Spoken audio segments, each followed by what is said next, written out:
Bonjour Virginie Tauby. Bonjour. Vous êtes à la tête du centre anti-poux à La Roche-sur-Yon et vous êtes surtout aussi, depuis hier soir, lauréate coup de cœur du trophée Vendée Essentielle. Comment ça va ? Ça va, effectivement la nuit a été courte. Je suis hyper contente, je suis très touchée d'avoir reçu ce joli prix. Et nous on est très touchés que vous soyez venus avec un très très beau prix donc, qui représente le département. C'est ça. Vous le saviez longtemps avant que vous alliez être lauréate ? Non, il a juste fallu que je fournisse un film pour le diffuser, donc forcément... vous êtes douté qu'il y avait un petit quelque chose.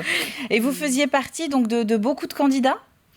Alors, a priori, il y aurait eu une trentaine de postulants, donc voilà, c'est toujours plaisant de savoir qu'on a été sélectionné parmi les postulants. Et comment on décide justement de participer à ce genre de concours ? Parce que c'est un petit peu aussi se mettre en face d'une réalité. On est jugé par ses pairs, on est jugé par le monde économique de Vendée, en l'occurrence.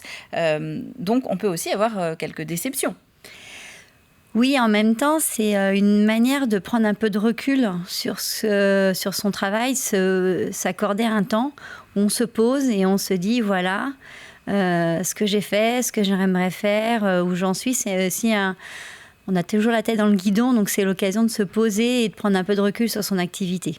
Et de faire aussi, pourquoi pas, d'autres projets en s'inspirant peut-être d'autres lauréats qui peuvent évoluer ou en tout cas avoir le même type de projet de développement que son entreprise.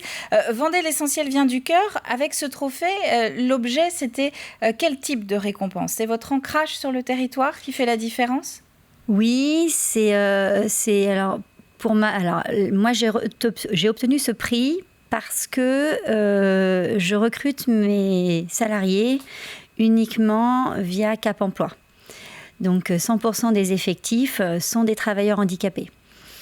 Et donc c'est pour cette raison que j'ai obtenu ce prix. Et pour vous, ça a été une volonté dès le début d'ailleurs, oui. Dès la création de votre entreprise ? Oui. Ouais, c'était une vraie marque de différence. J'étais convaincue que les conditions de travail que je propose étaient compatibles avec les contraintes de handicap. Et donc, ça fait maintenant... alors le premier centre, c'était en avril 2018 à Nantes. Et donc, en juillet 2019 à La Roche-sur-Yon. Et je suis très, très, très contente et j'ai vraiment la meilleure des équipes. Vraiment. Mais en tout cas, vous en parlez avec des étoiles dans les yeux, donc ça fait plaisir à voir. On va expliquer justement un petit peu le concept de votre entreprise. Centre Anti-Poux, alors je voyais que c'est un concept qui n'est pas forcément très développé en France, qui nous vient des Américains, c'est ça ? C'est ça. C'est une alternative. Il faut savoir que depuis 2008, il n'y a plus d'insecticides dans les produits anti-poux, que les poux ont muté, que les insecticides fonctionnaient moins bien. C'est d'ailleurs pour ça qu'ils ont été arrêtés. Et donc, les nouveaux produits sont plus ou moins efficaces et surtout, pour la plupart, ils contiennent du silicone. Et il faut savoir que quand on rince ce genre de produit, le silicone part dans les canalisations et finit tôt ou tard dans les océans. Donc vous vouliez une démarche un peu plus responsable. Voilà, je suis vraiment engagée, j'essaye d'aller dans du zéro déchet et apprendre aux gens à se débarrasser des poux. C'est-à-dire que je fais le traitement, évidemment, c'est ce pourquoi les clients viennent. Je leur confirme que l'infestation est terminée. Mais surtout, je leur apprends les gestes de prévention. Les poux, ce n'est absolument pas du tout une fatalité. Il y a quelques gestes à connaître, un outil à avoir. Et donc, voilà, c'est un temps d'échange, de partage. C'est l'occasion aussi pour les parents de décharger tout ce qu'ils ont pu vivre. Et les craintes, 15 jours après la rentrée des classes, le petit mot dans le cahier, voilà, les poux s'invitent dans la classe. Oui, on connaît tous ça. Et donc, je me dis aussi qu'on a pas mal de téléspectateurs qui doivent prêter attention à ce que vous dites. Vous dites que ce n'est pas une fatalité, qu'on peut s'en sortir et que vous êtes là pour accompagner, notamment aussi par des interventions parfois, c'est ça, auprès des plus jeunes. Alors, en Loire-Atlantique, en tout cas, on a créé une association pour aller faire de la prévention dans les écoles.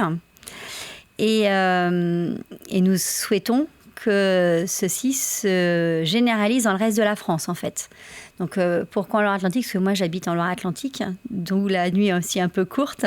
J'habite en Loire-Atlantique. Et donc, l'idée, c'est d'aller apprendre dès le plus jeune âge les bons gestes pour limiter le risque d'infestation.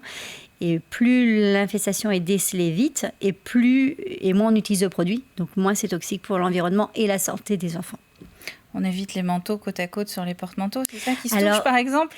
Le pouls passe pas par les textiles. Donc là, on est vraiment dans les idées reçues. Et contrairement à ce qu'on pourrait penser, alors à l'école, on signale le pouls. C'est un lieu où la maîtresse va mettre un mot dans le cahier.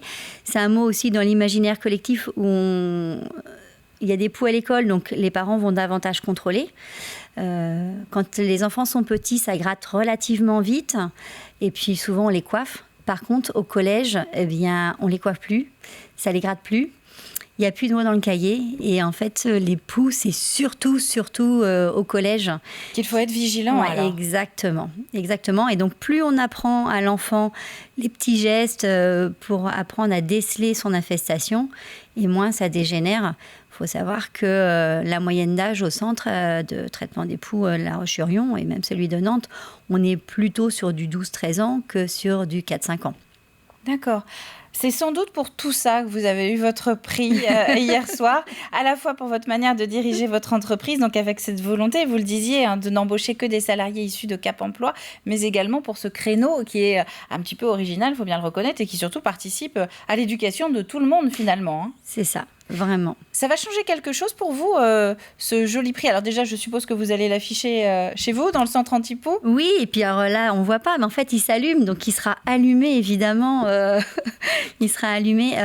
Oui, ça change quelque chose parce que hier, j'étais surprise par le nombre de personnes qui sont allées me voir en me disant « Alors donc, c'est possible de travailler avec des travailleurs handicapés ?» Et rien que ça, quoi. C'était top. Et puis, c'est une manière aussi de me faire connaître. Merci, je suis là. Merci pour l'invitation. C'est peu connu et donc c'est vraiment une manière aussi de faire reconnaître notre expertise, notre utilité. Et puis, j'espère développer notre association qui, je l'espère, fera plein de petits dans tous les départements de France pour que tous les enfants de France puissent un jour avoir accès à la prévention. Bientôt en Vendée, en tout cas, j'espère. J'espère rapidement en Vendée.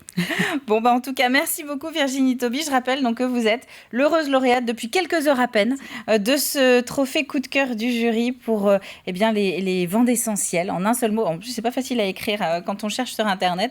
De Vendée, l'essentiel vient du cœur. Ce label qui s'attache vraiment à mettre en avant les initiatives qui reflètent pas mal les convictions et ce qui caractérise notre département. Merci à vous d'être venu sur le plateau de la matinale. Merci beaucoup pour l'invitation.